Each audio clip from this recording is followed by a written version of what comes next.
Okay, today we're looking at the topic when prayer fails. And I know that doesn't sound too positive, but we've all had flat tire, I'm sure. And we usually have a backup plan. It's either under our car or in our trunk. It's called a spare. So we all have had times when we pray for something and it doesn't seem to manifest, doesn't seem to work out. And so it's an important time to, like anything that we would undertake, anything we would do if we were working on any kind of a project, say we're cooking a meal or we're doing a woodworking project or something, and we make a mistake or we don't get the answer we want, we don't get the outcome we want, we will try again. We'll work on it again. And with this whole idea of prayer, there's a lot of things going on in our own thinking. I grew up with the idea that prayer was communication between myself here on earth in this life that I'm living and God up in the heavens or wherever God was, somewhere other than here. And so the idea was to communicate, to be able to make a communication, to make a contact. And the thought there was it's possible because of the idea of sin and all of the things that we learned, that there may be some reason that God doesn't answer prayer. So we get into a thought like this and new thought into unity, and we're told that prayer is a twofold process. It's a releasing and an affirmation. We let go of the appearance, we let go of the energy we're pouring into it, and we affirm what it is we want to experience. If there's something going on in our life, we look at that reaction that we're having, that negative reaction we're having, and we're saying, I will release this, I let this go. In other words, I adjust my thought to the creative flow of spirit. And prayer does mean that. In the Aramaic word is slotha, which means to make an adjustment. And I've always liked that. But what if we do that? What if we think we've made the adjustment? What if we feel like we've done our inner work and it doesn't seem like things are working out? What do we do then? So most of us can recall times when we prayed for something and our desired answer came about quickly and in a way that worked out well for everyone involved. And when that happens, we all think how wonderful that is. And when you read examples in a lot of books, that talk about prayer and so forth and how it works, we're usually told this. We're usually told examples that work, where the outcomes are good. We're not always told what the long-term impact is or the long-term experience of the person that had the success in prayer. So other times it seems our prayer goes unanswered. Are we doing it right sometimes and wrong others? Or is there some other reason our answers are not consistent? So this is a question we really want to pose. And as I will say, there are no set answers to this. The way I think of the spiritual journey, this whole thing that we're each looking at, we're coming from a past, we've all had our individual experiences, and we're dealing with ideas now that may challenge some of those ideas, some of those beliefs, some of those things we picked up. And so we want to know how to implement whatever it is we're learning. And sometimes we seem to get it right, and sometimes we don't. When we do get it right, it seems like there's nothing to it. It seems like a very easy thing. I think of the man Jesus met by the pool of Gethsemane, pool of Bethesda. And for 38 years had laid there and was then able to walk. Well, Jesus said, get up and walk, and he did. But what we don't know is what kinds of choices the man made later in his life. We have one incident, one moment, one clip from the film of his life. And so we don't really know, was that all it took to change his mind forever? Or was he so ingrained in the life of the invalid that he went back to that kind of thinking? And that's probably the thing that plagues most of us, is we're always pulled back into old ways of thinking. You know, I talk about God being omnipresent. This whole kind of thinking talks about that. We think of God more as a field of energy, field of life. But do you ever find yourself when you're praying looking up to the sky? You know, that's a habit that is pretty hard to break, because if God was here, why don't we see and feel God? Why don't we experience God here? Why am I having this struggle? So it's very easy to revert back to old ways of thinking. When something doesn't work, when our prayer doesn't work, we will need to get back to the drawing board. And that can be just as exciting as the first time we heard these new ideas. Is, okay, I'm doing something here, I'm not getting the results that I want. There's got to be another way to see this. There's got to be another way to experience this. And so we always have to be flexible in that regard. That's why Jesus talked about the new wineskin, you know, the flexible mind that's able to take in new ideas. You may be surprised how old your new ideas are. And I think that's true with all of us. I've had to look at that myself, is, okay, this is what I've learned. I loved it a lot more. I was thinking earlier about how I felt when I first discovered unity, when I first discovered lessons in truth. And it was like a whole new horizon opened up to me. And I've had that feeling many times since, but it's easy to go along and forget that sense of discovery, forget that sense of newness, thinking, well, this is the principle that I've learned and I'm trying to apply it and I'm not getting the answers that I want, not getting the results. So it's necessary to stand back as if you don't know anything about anything and say that to yourself. I'm open and receptive to learning. I've got a new wineskin here, and I'm open and receptive to new ideas, new ways of seeing this. So that's a kind of a constant thing.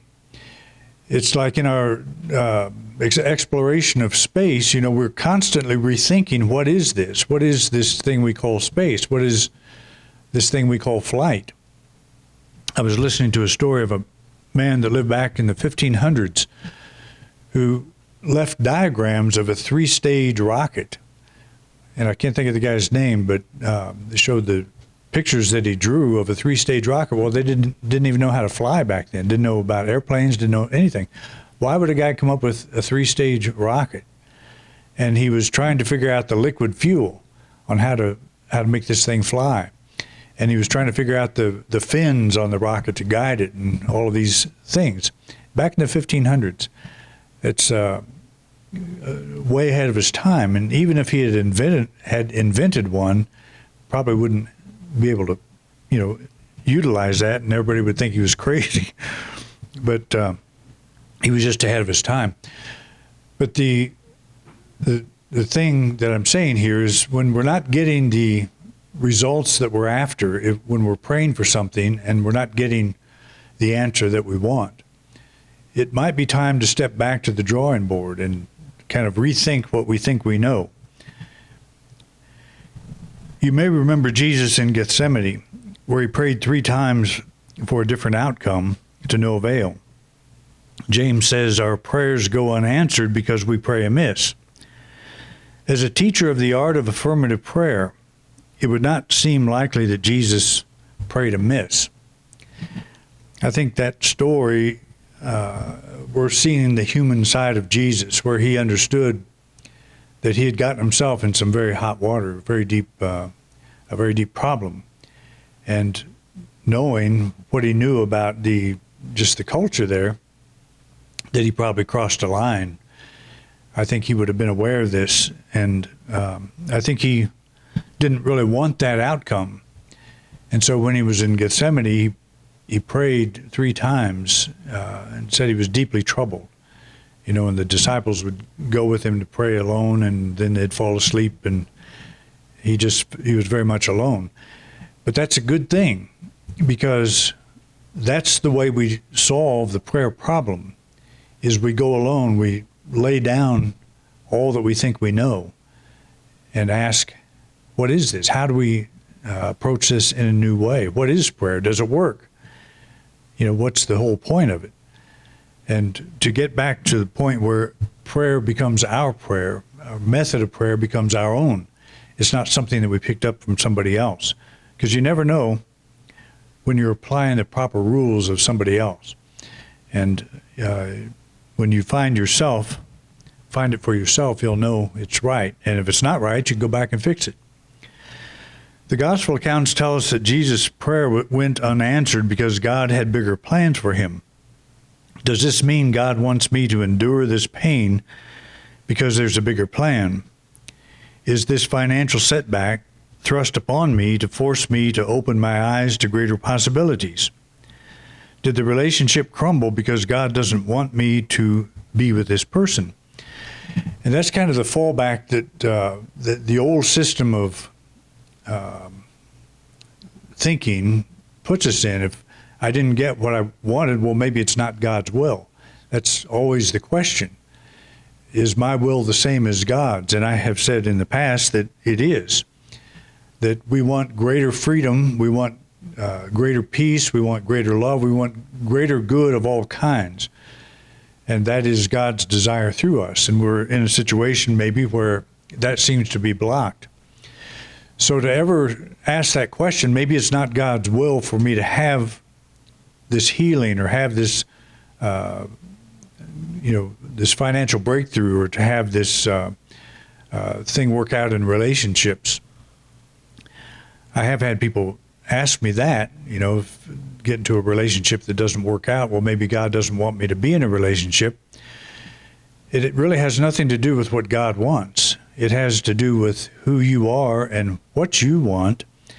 If two people get together and there's an incompatibility there, it's better if it dissolves. It's better if it doesn't, regardless of how much you think you're in love or whatever.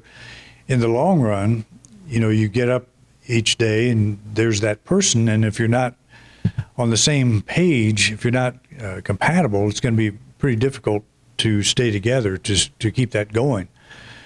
So sometimes things fall apart for a good reason that we can't necessarily see at the time.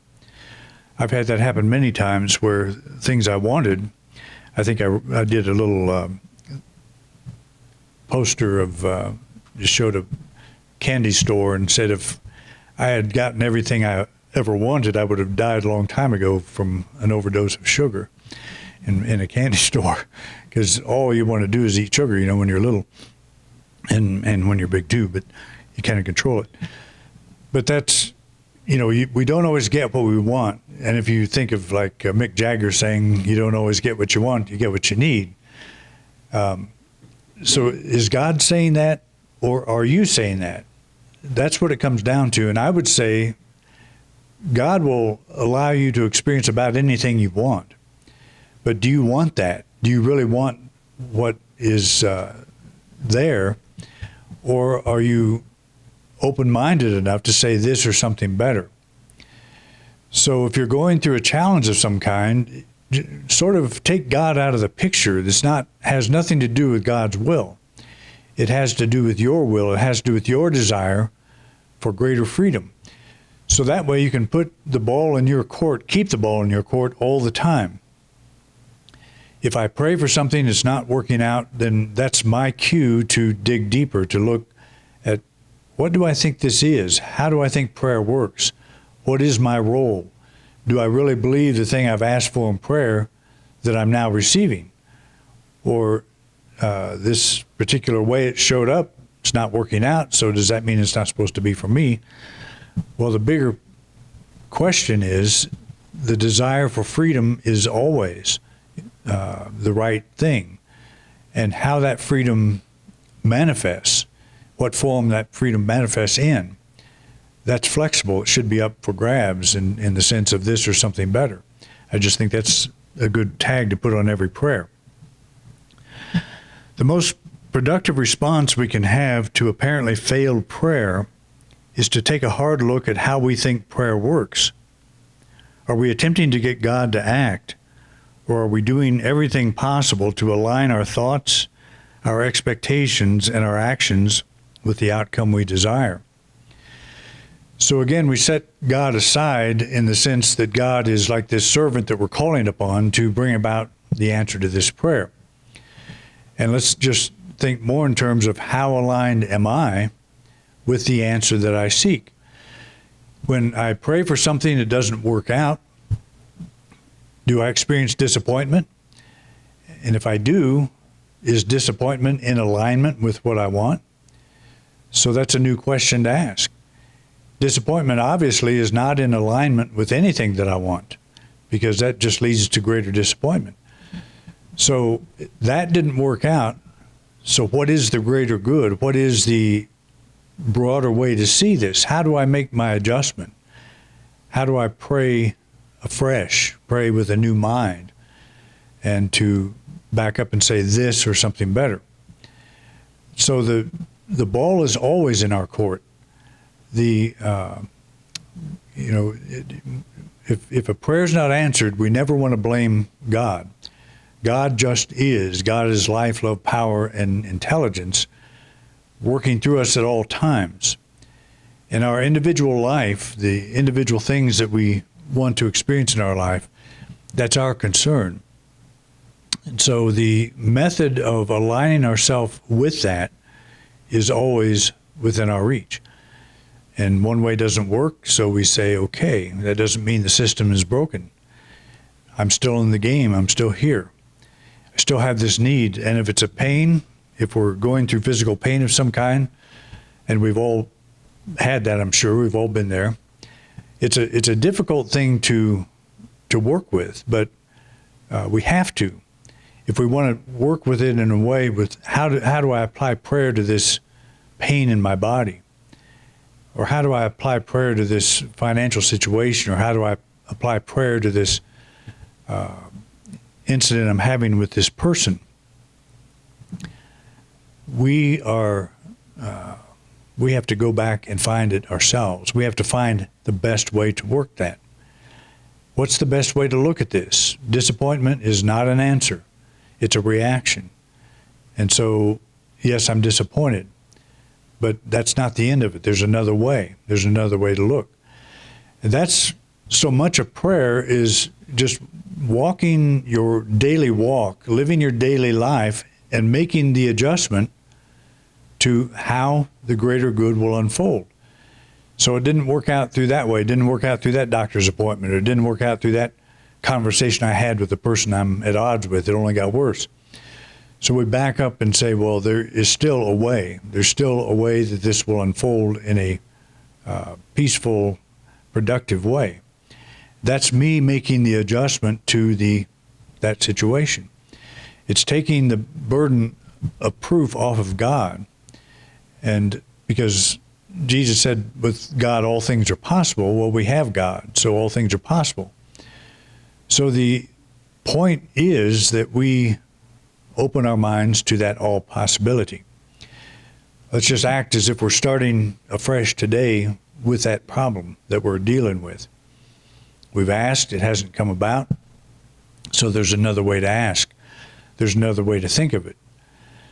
And I'd, again, like the prayer that this or something better, I think it's one of the best prayers we can ever pray, because it's all about making an adjustment. It's either this answer or something better. And I don't know how that something better would unfold. I don't know why, if this pain is still here, why that would seem like something better. Well, it's not the something better that we're looking for. We're looking to move past that. And maybe the way we have approached getting rid of that pain hasn't worked. So there's another way. It doesn't necessarily mean we go to another doctor. It may mean that we just see the whole thing from a different perspective. I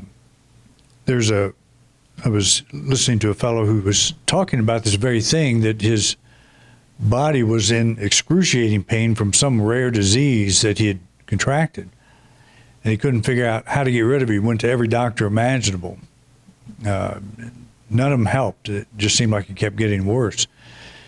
And so his solution was to go into silence, go into his own inner room where he would not be disturbed, and talk to the pain. Ask the pain what it's trying to tell him, trying to explain to him, which sounds like a very strange thing to do.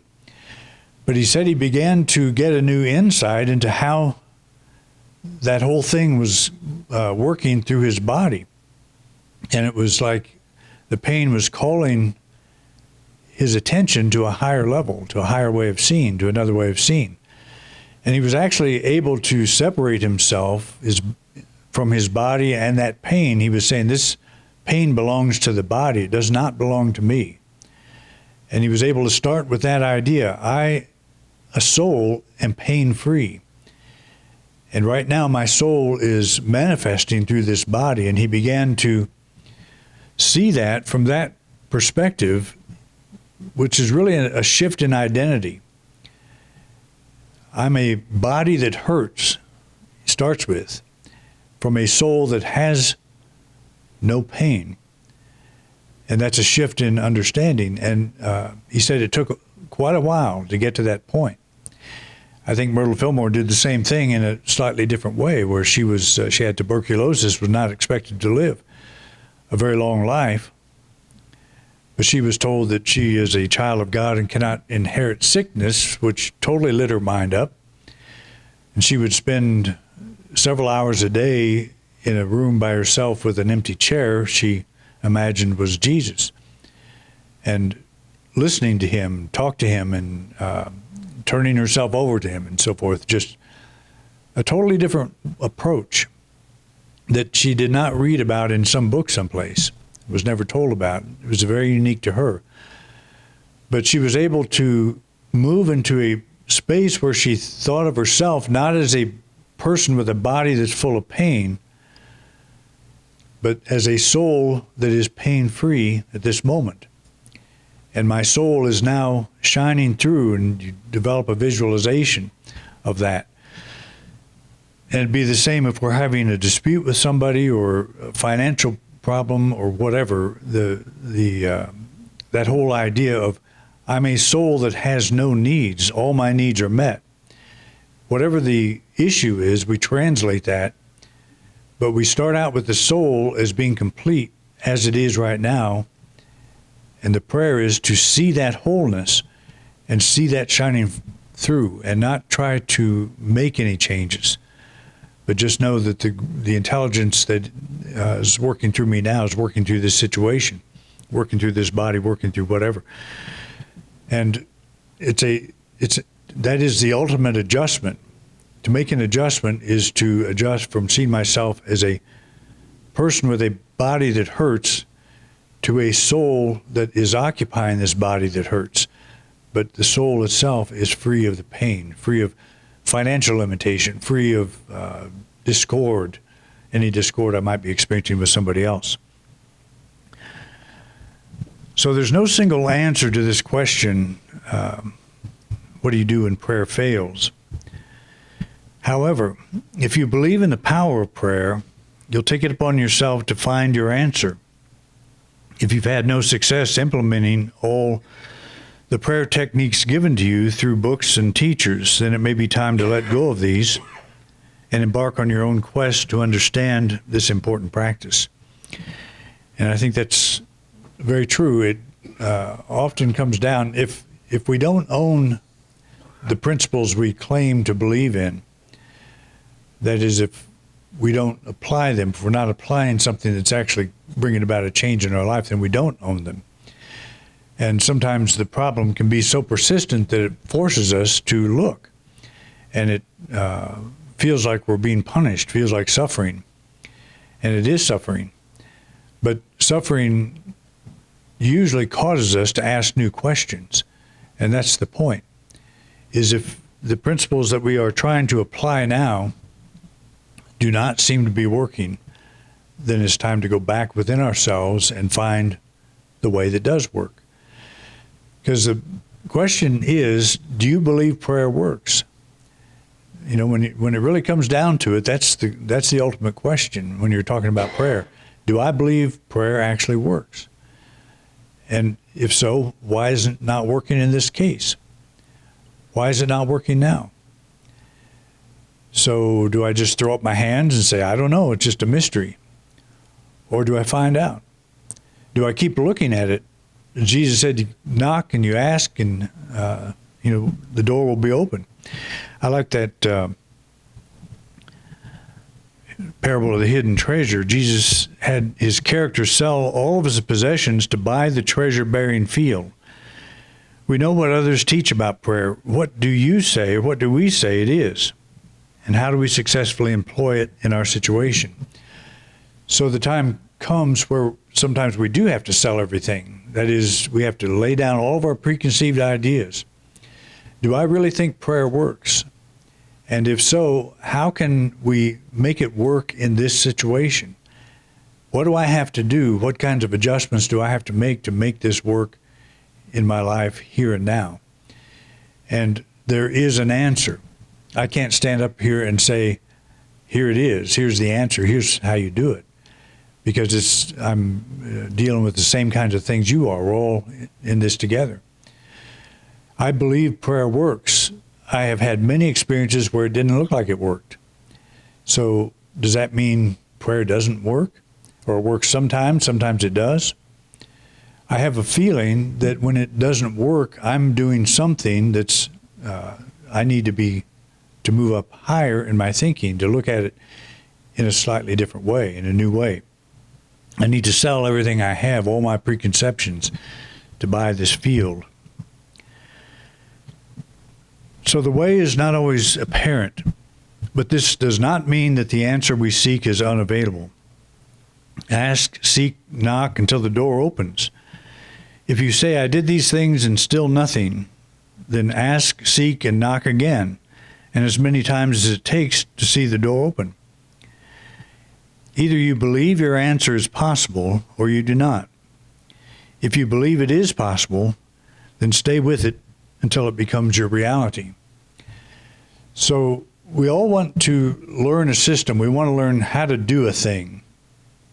I'm working with my recording equipment again, and I forget how to do things in there, so I'll go online and find somebody that knows how to do it, and they'll demonstrate how to do it, and I'll learn how to do that.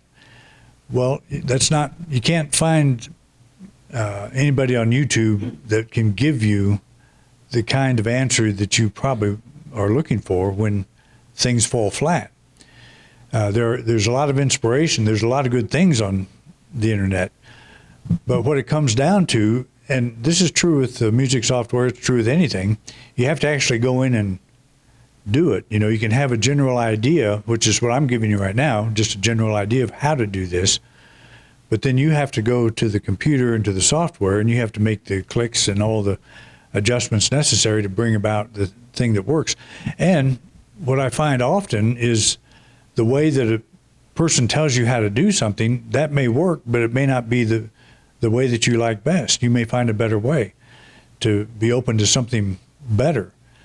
So that's to ask, seek, and knock. You started by asking yourself, do I think there is an answer to this? Do I think this is resolvable? If you say yes, then stay with it. If you say no, forget it, because it's probably not. You won't put in the energy necessary to get through it. And sometimes I think it takes every ounce of energy that we have to get through stuff that we're involved in. And it seems like we can't give any more. We don't have any more to give. So what do we do then? We do then exactly what we are told, and that is to let go. What's the saying? You get to the end of your rope, best thing to do is let go. And you find something else, something happens, something new unfolds. So just because what you're doing now is not working doesn't mean it doesn't work. I believe in prayer. I also understand that the way I approach prayer doesn't always work. It's because of my understanding. It's because of how I'm viewing the situation. There's something in me that can adjust to a better way. And so I am the one that must find that, and only I can do that. Thank you for watching this week's program. If you enjoyed this video, please share it with others. We want to reach as many people as we can, and we appreciate your help.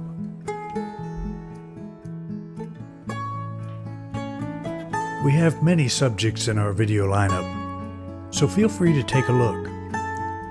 If there's a topic you don't see and would like me to address, just put it in the comment section. I'd love to know what's on your mind. To subscribe to this channel, simply click our logo. Thanks again for your interest in Independent Unity, and have a wonderful week.